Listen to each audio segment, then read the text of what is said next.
લક્ષ્ય ન્યૂઝ, એક નજર, એક લક્ષ્ય.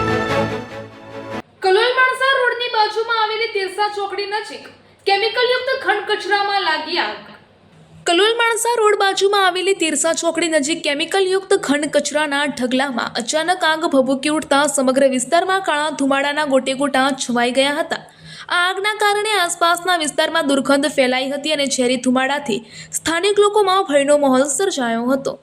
સ્થાનિકોના જણાવ્યા મુજબ અહીં લાંબા સમયથી ઔદ્યોગિક અને કેમિકલયુક્ત ઘન કચરો ખુલ્લેઆમ ઠાલવવામાં આવી રહ્યો છે. આ આગ લાગતા પ્રદૂષણનું પ્રમાણ વધી જતાં પર્યાવરણ અને માનવ સ્વાસ્થ્ય સાથે ગંભીર જોખમ ઊભું થયું છે. આ ઘટનાને લઈને ગુજરાત પ્રદૂષણ નિયંત્રણ બોર્ડની કામગીરી સામે પણ અનેક સવાલો ઊભા થઈ રહ્યા છે.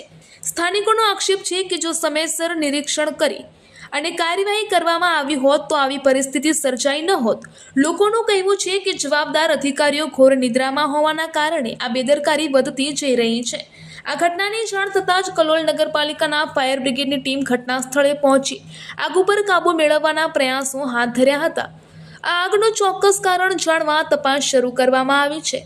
સ્થાનિક લોકોએ માંગ કરી છે કે આ કચરાના ગેરકાયદે નિકાલ કરનાર તત્વો સામે કડક કાર્યવાહી કરવામાં આવે, સાથે જ સમગ્ર વિસ્તારનું વૈજ્ઞાનિક સર્વેક્ષણ કરવામાં આવે અને ભવિષ્યમાં આવી ઘટનાઓ ન બને તે માટે કાયમી ઉકેલ લાવવામાં આવે.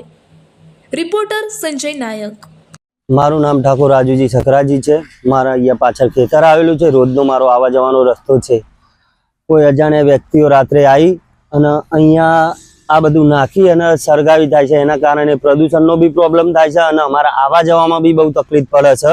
તો આનું તપાસ કરી આના પગલાં લેવા વિનંતી.